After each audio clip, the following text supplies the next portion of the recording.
بسم الله الرحمن الرحيم قل أعوذ برب الفلق من شر ما خلق ومن شر غاسق إذا وقب ومن شر النفاثات في العقد ومن شر حاسد إذا حسد.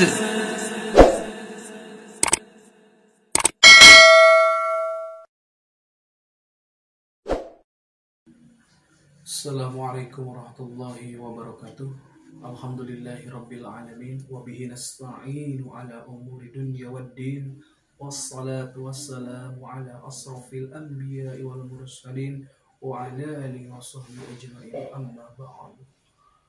Wa qala Allah ta'ala fil Qur'anil Karim wa huwa asdaqul qa'il a'udzu billahi as-sami'il 'alim minasy syaithanir rajim. Bismillahirrahmanirrahim. وَجَعَلْنَا بَعْدَكُمْ لِبَعْضٍ فِتْنَةً أَتَصْبِرُونَ. Al-ayat sadaqallah. Alhamdulillah, segala puji mari kita panjatkan kepada Allah Subhanahu wa taala karena atas kudrat iradatnya, karena atas izinnya kita semua diizinkan melakukan aktivitas dari bangun tidur sampai tidur lagi. Semoga menjadi amal soleh yang dicatat oleh malaikat Rahim. Amin. Amin ya Allah ya Rabbal alamin. Salawat kita limpah curahkan kepada baginda Nabi Muhammad sallallahu alaihi wasallam. Mudah-mudahan kita kelak di yaumul qiyamah mendapatkan syafatul uzma darinya. Amin amin. Atas izin Allah taala. Amin. Subhanallah. Alhamdulillah. Oke, saudaraku, di tayangan video kali ini insyaallah saya akan menyampaikan bahwasannya Allah telah menciptakan kita, yang di hadapan kita semua itu adalah ujian untuk kita. Semuanya adalah ujian untuk kita. Atas birun, kata Allah, apakah kita sabar? Jadi jikalau saat ini kita punya keluarga, ada orang tua, ada anak, ada istri, ada kakak, ada adik, keluarga kita, tetangga, pekerjaan, teman-teman kita, relasi bisnis, semua itu adalah ujian dari Allah Ta'ala. Bagaimana kita menyikapi ujian dari Allah Ta'ala ini? Tentunya kita harus sesuai firman Allah Ta'ala, di mana Allah telah berfirman di surah Al-Baqarah, A'udzu billahi minasyaitonir rajim. Bismillahirrahmanirrahim. Wasta'inu bis-sabri was-salah wa innaha lakabiratun illa 'alal khashiyin. Yang artinya, kata Allah, dan mohonlah pertolongan kepadaku dengan sabar dan salat. Sesungguhnya memohon pertolongan kepadaku dengan sabar dan salat itu adalah berat. Illa 'alal khashiyin, kecuali orang-orang yang khusus, saudaraku. Oke, saudaraku, bagi saat ini yang diuji oleh Allah Ta'ala melalui sakit, melalui keluarga kita ada yang sakitnya tak kunjung sembuh, sudah berobat kesana kemari, sudah mengoptimalkan berbagai macam cara medis, hingga berobat ke luar kota, hingga ke luar negeri. Tujuannya adalah untuk kesembuhan. Saudaraku, saat ini saya ingin mengajak untuk berpikir bagaimana Allah menciptakan ujian kepada kita melalui yang ada di sekitar kita. Contoh, ketika kita punya keluarga, bagaimana kita menyikapi seorang keluarga yang tentunya ada istri. Nah, ketika istri kita terkena sakit, ujian di mana sudah taat, sudah menjalankan ibadah dengan baik, namun masih saja sakit. Nah, Kalau sakitnya dari buah sujudnya, dari kesolehannya, dari menjaga lisannya, sikapnya, perbuatannya. Nah, ketika ada yang melakukan zalim kepada istri kita, semisal ada yang mengguna-guna terkena gangguan pelet. Nah, itu semua ujian dari Allah Ta'ala melalui istri kita. Bagaimana ketika istri kita diuji oleh orang-orang zalim? Doa Nabi Muhammad SAW di dalam surah Al-Furqan, wa ibadur rahmanil ladzina yamsuna ilal ardi hauna wa idza khatabahumul jahiluna qalu salama. Kata Allah di dalam surah Al-Furqan, dan hamba-hambaku yang berjalan di muka bumi adalah yang rendah hati. Dan ketika dia disapa, dan ketika dia dibuatkan tidak enak, dicaci, dimaki, difitnah, dia mendoakan dengan penuh keselamatan. Jadi jelas saudaraku, di dalam ayat ini ketika ada orang zalim, doanya adalah mendoakan dengan baik. Semisal ada orang yang zalim, bagaimana cara berdoa orang yang terkena pelet, sihir, peluh, guna-guna, santet? Doanya misalnya nih, orang yang terkena pelet, A'udzu billahi minasyaitonir rajim. Bismillahirrahmanirrahim. Alhamdulillahirabbil alamin. Asyhadu an la ilaha illallah wa asyhadu anna Muhammadar Rasulullah. Allahumma salli ala Muhammad wa ala ali Muhammad kama shallaita ala Ibrahim wa ala ali Ibrahim wa barik ala Muhammad wa ala ali Muhammad kama barakta ala Ibrahim wa ala ali Ibrahim fil alamin innaka Hamidum Majid. Ya Allah, iyyaka na'budu wa iyyaka nasta'in. Ya Allah, aku mohon kepadamu, jikalau saat ini istriku terkena gangguan pelet atau istilahnya tiwalah, aku mohon kepadamu, siapapun orang yang zalim kepada istriku, ampuni dosa-dosanya di dunia dan di akhirat, ya Allah, amin. Jikalau ada guna-guna sihir, pelet di tubuhnya dari ujung kepala sampai ujung kakinya, aku mohon agar kau berkenan melepaskan seluruh ilmu orang zalim yang ada di tubuhnya, amin. Subhanallah walhamdulillah wa la ilaha illallah wallahu akbar wa la haula wa la quwwata illa billahil aliyil azim. Nah, kurang lebih doanya seperti itu. Coba dilantunkan dengan kalimat bahasa yang benar-benar kita bisa meresapi. InsyaAllah Allah itu maha mengetahui, Allah maha mendengar apa yang kita kabulkan. Mudah-mudahan dengan doa tersebut sertai iman dan amal soleh yang cukup baik, mudah-mudahan Allah mengabulkan. Saudaraku, jadi intinya ketika kita diuji nih, semisal seorang istri yang terkena guna-guna, gangguan sihir, teluh, santet, pelet, doanya seperti itu. Lalu semisal suaminya ataupun yang terkena gangguan sihir gitu. Nah, itu ujian untuk istrinya, bagaimana istrinya apa kuat atau tidak. Nah, ketika kuat menjalani ujian demi ujian dari orang-orang zalim, ketika sudah soleh, imannya bagus, amalnya baik, nah itulah cara Allah akan menjadikan jalan untuk kita.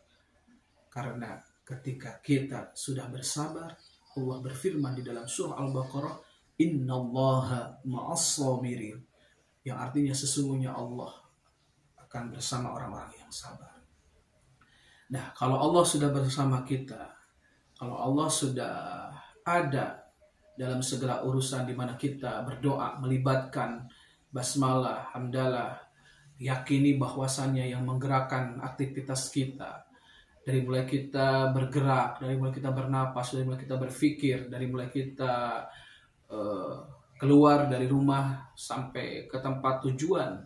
Nah, ketika kita meyakini bahwa semuanya itu kita tidak daya, tidak ada upaya, tidak ada kekuatan, dan tidak ada pertolongan kecuali Allah, sebagaimana doanya wala haula wala quwwata illa billahil aliyil azim. Nah, itulah yang dinamakan dengan keimanan kita yang benar-benar mencapai tingkatan tauhid rububiyah. Cukuplah kita ketika diuji dengan orang-orang yang zalim di sekitar kita, bahkan dalam suatu pekerjaan kita, misalkan ketika kita sudah berusaha jujur, ketika kita sudah berusaha menjalankan sesuai SOP, sesuai kinerjanya. Semisal dalam suatu pekerjaan kita punya atasan. Atasan itu kalau atasannya baik, atasannya benar-benar ada dalam jalur syariat, kita taati. Namun kalau kebalikannya, keluar dari jalur syariat, kita harus menentukan sikap. Apalagi maaf, untuk kasus sekarang, banyak nih saudara-saudaraku seperti perkorupsian saat ini sedang merajalela. Bagi saudara-saudaraku, kalau memang kita mau mencari rezeki Allah, mencari rezeki yang halal dan thayyib, janganlah mengambil yang bukan hak kita. Karena apabila kita mengambil bukan hak kita, berarti kita akan menafkahi istri anak kita dengan harta yang haram. Na'udzubillahi min dzalik.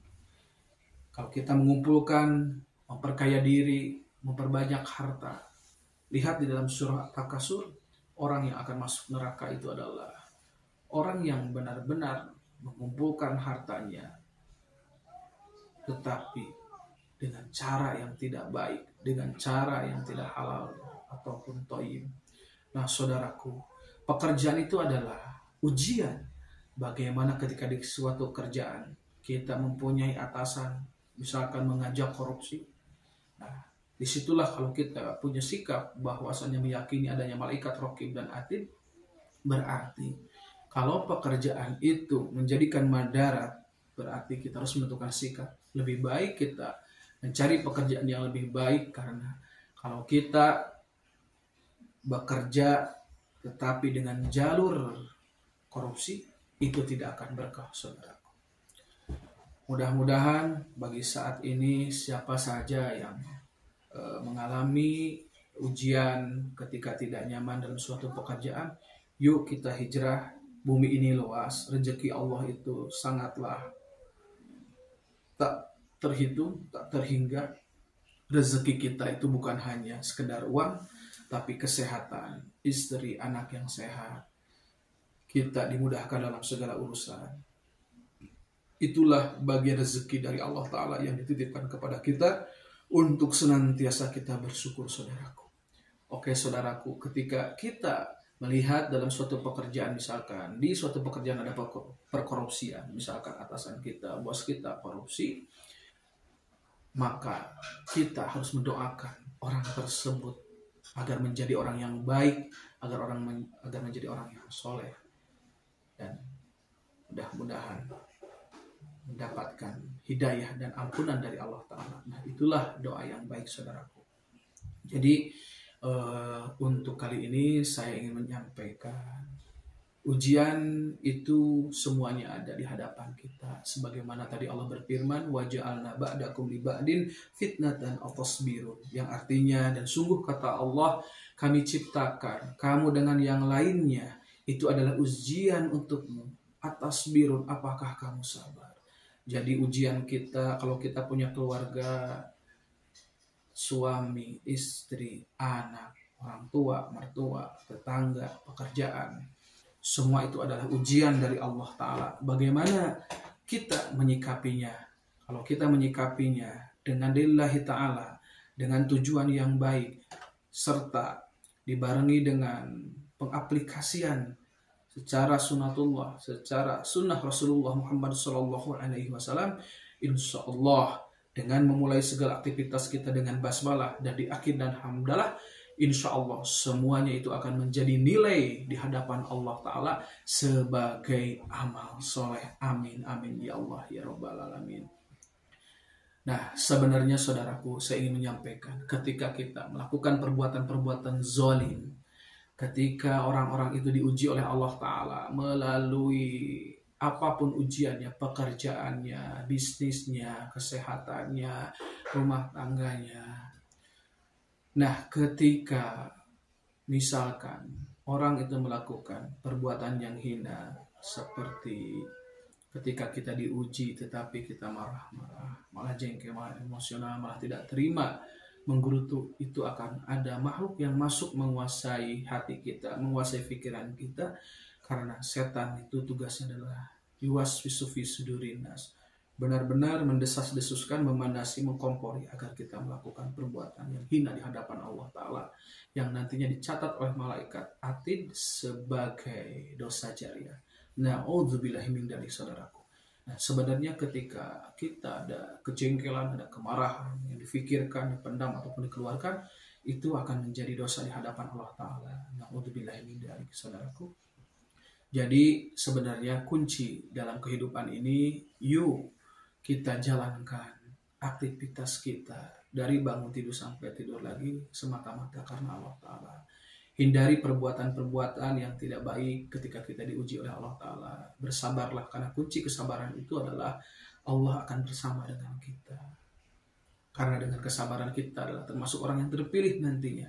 Sebagaimana yang saya tadi sampaikan berulang-ulang, innallaha ma'as-sabirin, sesungguhnya Allah akan bersama dengan orang yang sabar. Saudaraku, kalau kita dibarengi oleh Allah Ta'ala, kalau kita ditolong oleh Allah Ta'ala, insya Allah berarti kita termasuk orang yang dicatat. Dan nantinya kalau kita termasuk orang yang sabar, doa kita akan dikabulkan oleh Allah Ta'ala. Amin, amin, ya Allah, ya Rabbal Alamin. Itulah sebenarnya yang kita inginkan, yang kita harapkan.